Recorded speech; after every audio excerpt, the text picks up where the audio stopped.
Welcome back sa aking YouTube channel, Jeremy's TV, Manila. Like, share, and subscribe. Anyway, wala na pong bayad o libre lang. Tulong mo na lang din sa kapwa mo. Alright? Thank you very much po. So, ang topic natin yung for today's reflection o ang mabuting balita sa araw na ito. Lunes na naman. Excited ang lahat na pumasok sa trabaho, na makita yung mga ka-opisina at kung ano pang mga ginagawa. Pero subalit sa kabila ng yan, sa kabila na niya, marami ka rin nga iniisip ng mga alalahanin o worry sa buhay. Nandiyan na yung lugmok ka pa rin, no? Sa mga problemang dala-dala mo. At iniisip mo pa rin yung kapakanan ng iyong mga kapatid, mga kamag-anak, at kung ano-ano pa.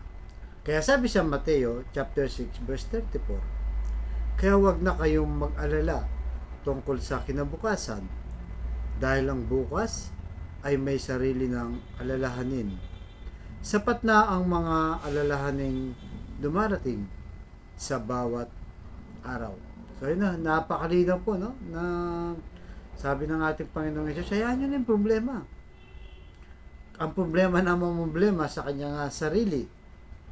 No? At ang sabi niyan, kung marami kang iniisip, diba, may negosyo ka na, nababankrupt ka na, nalulugi ka na, iniisip mo yung mga bayarin mo sa bahay, mga tuition fee, at kung ano-ano pa, minsan nagiging overthinking pa tayo.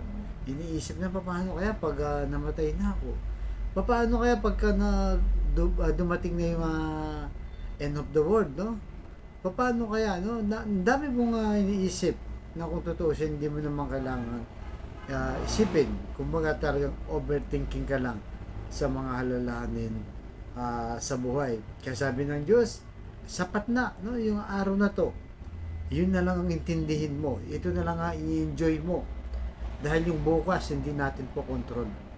Ang Diyos ang may control niyan. Pero hindi ibig sabihin, hindi na tayo magpaplano ng maganda para sa ating buhay. Tuloy pa rin po ang mga plano natin kinabukasan. Ang sinasabi lang dito, kung mas marami ka pang mga iniisip na problema, ayaw mo na lang yan. Kung ano nandito sa harapan mo, no, sa kasulukuyan, ito na yung bigyan mo ng oras. O dito ka na lang mag-focus. Dahil ano mong mangyari, no? Kahit nga po kabi-kabilaan na ang mga mabibigat mong problema, asahan mo na lang. Asahan mo na hindi ka pababayaan ni Lord.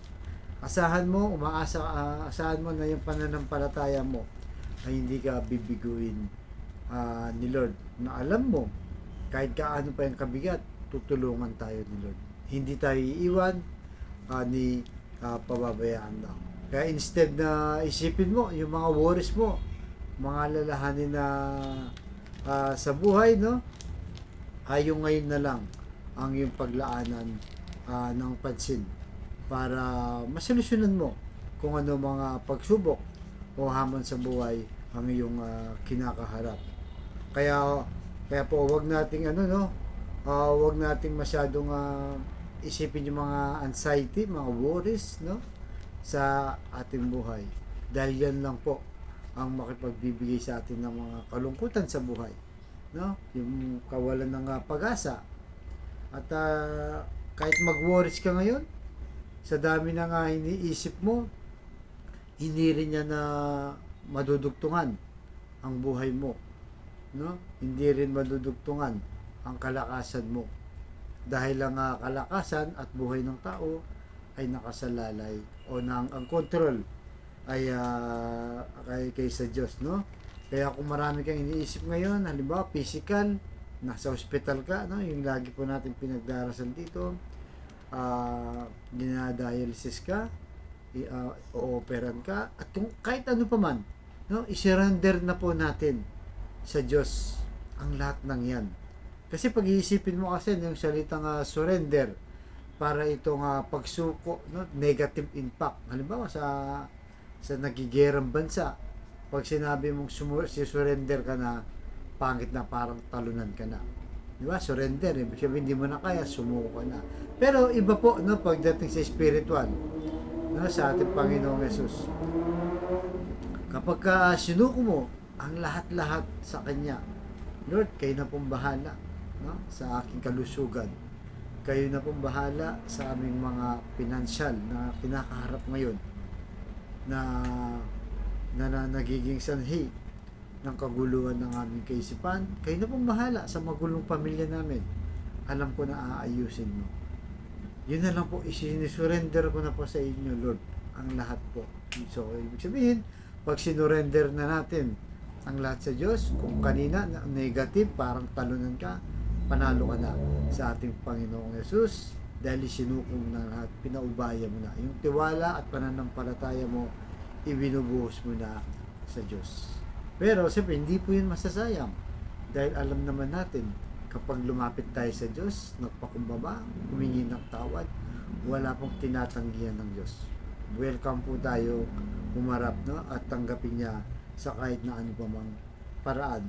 Basta importante, dasal, magsimba, at gawin po kung anong nararapat sa ating buhay. Imbis na magmukbok ka, nandiyan ka lang sa kwarto mo, hindi ka lumalabas, iniisip mo na ng mga problema mo, lumabas ka, pumunta ka ng simbahan, magsimba ka, magdasal ka, puntahan mo yung mga kaibigan mo, no? Makipagkwentuhan ka at nang malibang ka at mawala yan. Kalaunan, magugulat ka na lang ay nasolusyonan na pala ang problema mo dahil sinuko mo na nga at pinaubaya mo na ang lahat ng worries mo sa buhay. Kaya sa kapatid natin ngayon na nanonood sa aking vlog, ang worries o anxiety ay yung karamdaman na isurrender mo na po sa Diyos yan. Ipaglalaban ka ni Lord. Kaya sa kapatid natin ngayon, lahat po may karamdaman, pinagdarasal ko ang inyong kagalingan. Lord, hipuin niyo po ng kanyang mapagpagaling na kamay.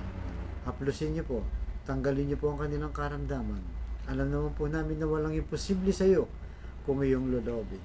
At ganoon din po sa pamilyang nagkakagulo o nagkakasira dahil sa hindi pagkakaunawaan. Hipuin niyo po ang kanilang puso na maging mapagkumbaba, mapagpatawad, at higit sa lahat na mapagmahal sa bawat miyembro ng pamilya. Ganon din po sa financial, Lord, na isa sa mga napakalaking halalahanin po namin sa buhay. Kung saan kami kukuha ng mga bagay o financial na pang-provide po sa aming pamilya. Alam naman po namin, Lord, na hindi nyo kami iiwan, hindi pababayaan. I-bless nyo po ang aming hanap buhay para sa aming mga pamilya. At patawarin nyo po kami sa aming mga kainahan at kasalanan. Ang lahat ng ito hinihiling namin sa matamis na para ng ating Panginoong Yesus. Amen. To God all be the glory. Sa ngalan ng Ama, ng Anak, ng Diyos, Espiritu Santo. Amen. Thank you very much po.